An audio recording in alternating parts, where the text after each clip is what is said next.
की लाइफ इस time risk पर है और सिर्फ इन 3 नंबर्स की वजह से 295। रजब भट्ट जिसके पीछे लोग पागल थे, आज वही लोग उसकी जान के दुश्मन बन चुके हैं। और सबसे शॉकिंग बात पता है क्या है कि इस केस में उसका कोई कसूर ही नहीं है, कोई फॉल्ट नहीं है, लेकिन फिर भी लोग उसकी जान के दुश्मन बने हुए हैं। इस वीडियो में मैं आपको हमारा माइंडसेट और हमारी सोसाइटी के बहुत बड़े फेलियर के बारे में बताऊंगा, जिसका हिस्सा आज हम सब लोग बन चुके हैं। रजब भट्ट जिसको तकरीबन हम सब लोग जानते हैं, जिसकी यूट्यूब पर 1.8 बिलियन व्यूअरशिप है और वो एक ऐसी लाइफ जी रहा है जिस लाइफ को जीने के लिए एक आम इंसान सारी जिंदगी मेहनत करता रहता है और फिर भी उस तरह की लाइफ नहीं जी पाता। वो लड़का जिसका नाम पाकिस्तान का हर बच्चा जानता है, luxury lifestyle, huge fan following, best friend circle, good and happy family, मतलब एक परफेक्ट लाइफ जिसमें किसी भी चीज की कोई कमी नहीं है। लेकिन जितना इसका इन्फ्लुएंस था उतना ही ये लापरवाह भी था। ये अपने किसी ना किसी व्लॉग में जाने अनजाने में कोई ना कोई ऐसी बात कर देता था जिसकी वजह से अवाम इसके पीछे पड़ जाती थी और ये फंस जाता। कभी कोई इसकी नमाज पर मजाक उड़ाने पर FIR कर रहा है और कभी कोई इसको इलीगल वेडिंग गिफ्ट देने पर तनकीद कर रहा है। लेकिन इसकी अच्छी बात ये थी कि ये गलती करने के बाद अपनी गलती मान लेता था और सबसे माफी मांग लेता था, और जिसकी वजह से इसके व्लॉग्स का सिलसिला डेली बेसिस पर चलता रहता था। लेकिन अभी इससे एक ऐसी गलती हो गई है जिसकी वजह से ये इतना बुरा फंस गया है कि इसको पाकिस्तान को छोड़कर जाना पड़ा। इसने कुछ माह पहले अपना एक ई-कॉमर्स स्टोर लॉन्च किया जिसमें इसने अपना एक परफ्यूम ब्रांड लॉन्च किया और वो ब्रांड इसकी मैसिव ऑडियंस की वजह से काफी सक्सेसफुली चल रहा था। लेकिन कुछ दिनों पहले इसने अपना एक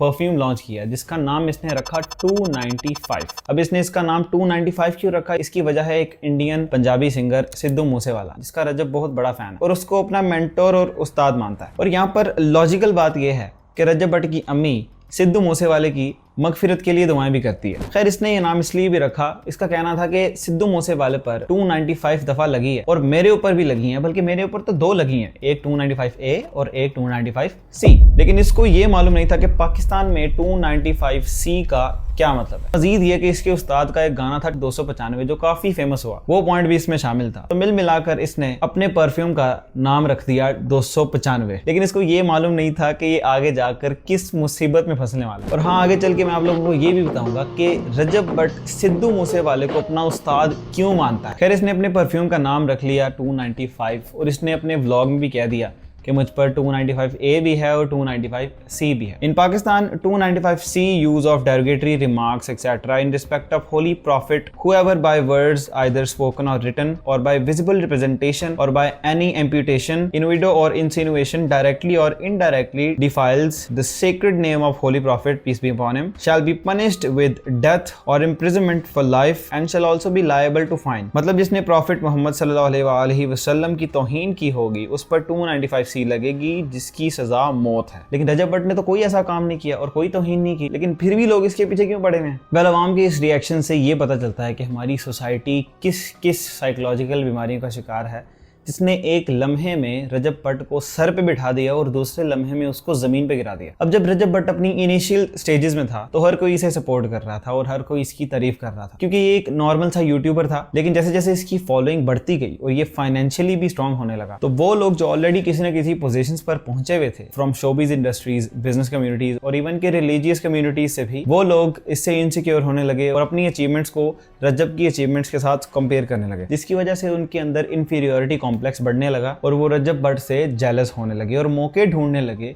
कि किसी ना किसी तरह इसको नीचे गिराया जाए। और यही हमारी सोसाइटी की रियलिटी है कि हमसे किसी की तरक्की बर्दाश्त नहीं होती, हमसे ये बर्दाश्त नहीं होता कि कोई हमसे आगे ना निकल जाए। ये कंपैरिजन सिर्फ रजब का दूसरों के साथ नहीं है, ये कंपैरिजन एक किराने वाले का एक सब्जी वाले के साथ भी है, ये कंपैरिजन एक दूध दही वाली दुकान का एक गोश्त वाली दुकान के साथ भी है। और हम इस हद तक गिर चुके हैं कि आज हमें खुशी इन बातों से मिलती है कि आज मेरे घर तो खाने पीने का सामान आया, लेकिन हमारे साथ वाला 2-3 दिन से भूखा है, इसलिए देखो मैं कितना कामयाब हूँ और मैं अपनी फैमिली को कितना सपोर्ट करता हूँ। ये लिटरली हमारी अचीवमेंट्स बन चुकी हैं। बजाय इसके कि मैं साथ वाले घर में जाके मदद करूँ, मैं उसके फाके को अपने साथ कंपेयर कर रहा हूँ कि मैं तो खा रहा हूँ ना, वो तो फाके में है, मुझे कोई मसला नहीं उससे। ये हमारी अचीवमेंट्स बन चुकी हैं जिंदगी की। खैर, अब बात करते हैं रजब भट्ट की उस ऑडियंस की जो रजब भट्ट को आइडियल मानती है, बच्चे और औरतें। अब इमेजिन करो एक बच्चा जिसका बाप एक नॉर्मल सी जॉब करता है और बड़ी मुश्किल से अपने घर के एक्सपेंसेस को मैनेज करता है। अब वो शाम को घर वापस आता है, वो अपने बच्चे को देखता है कि मेरा बेटा रजब भट्ट का व्लॉग देख रहा है। अब बच्चा अचानक से भागता हुआ अपने बाप के पास आता है और बड़ा एक्साइटेड होकर अपने बाप को कहता है कि बाबा ये देखें, रजब भट्ट ने नया जहाज प्रो मैक्स लिया। अब जब उसका बाप ये देखता है तो उसको अपनी जिंदगी एक फेलियर लगने लग पड़ती है। वो डिप्रेशन में चला जाता है। वो ये सोचने लग पड़ता है कि मैं अपनी औलाद को ये लाइफस्टाइल क्यों नहीं दे पाया, काश मेरे पास भी पैसा होता, मेरे पास भी माल होता और आज मेरे बच्चे भी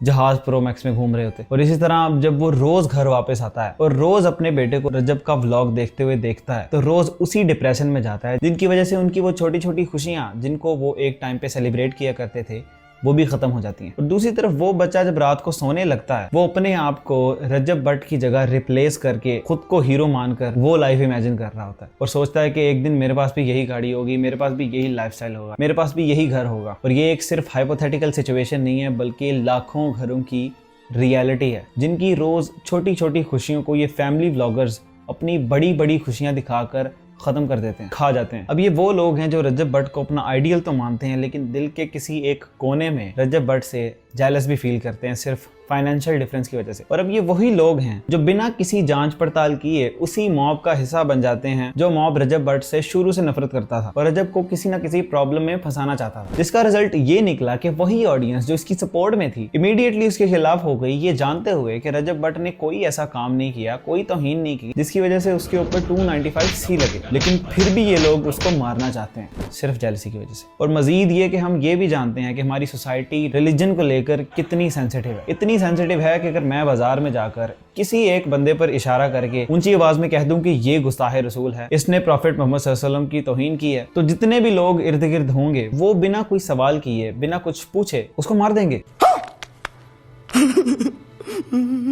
और टू बी ऑनेस्ट, इसको रिलीजन को लेकर सेंसिटिव होना नहीं, इसको अपनी भड़ास निकालना कहते हैं। हमारी सोसाइटी में अगर आपका किसी से कंधा तक टच हो जाए तो वो आपको इस तरह देखेगा कि आपकी वही जान निकल जाएगी। और इन्हीं सोसाइटल बिहेवियर्स का सामना आज रजब भट्ट को करना पड़ रहा है, जिसका कसूरवार वो नहीं बल्कि हम लोग हैं। अभी मैं यहाँ इस बारे में बात नहीं कर रहा कि वो फैमिली व्लॉगिंग करता है और अपनी माए बहनें दिखाता है। अभी मैं सिर्फ ये बात कर रहा हूँ कि उसने अपने प्रोडक्ट का नाम 295 रखा, inspired by Sidhu Moosewala, that's it. लेकिन हमने इसको किस चीज के साथ जोड़ दिया। और सबसे बड़ी बात ये कि उसने माफी भी मांग ली, फिर भी हम पीछे नहीं हट रहे। अगर देखा जाए तो 295 नंबर कहीं भी यूज किया जा सकता है, किसी के घर का नंबर हो सकता है, किसी की गाड़ी का नंबर हो सकता है, लेकिन रियलिटी ये है कि हम उससे इस हद तक हसद करने लगे हैं और इतना इनसिक्योर हो चुके हैं कि हम चाहते हैं कि वो दुनिया छोड़कर चला जाए। लेकिन अब अगर रजब भट्ट की बात की जाए जिसने अपने उस्ताद से इंस्पायर होकर अपने प्रोडक्ट का नाम 295 रखा, तो उससे भी एक बहुत बड़ी गलती हो गई। लेकिन इसको जानने से पहले ये जान लो कि ये सिद्धू मूसेवाले को अपना उस्ताद क्यों मानता है। आज से तकरीबन 2 साल पहले जब सिद्धू मूसेवाले को मारा गया तो पूरे इंडो पाक में ये खबर आग की तरह फैल गई और जो लोग इसके बारे में नहीं भी जानते थे वो भी इससे अवेयर हो गए और सिद्धू के गानों को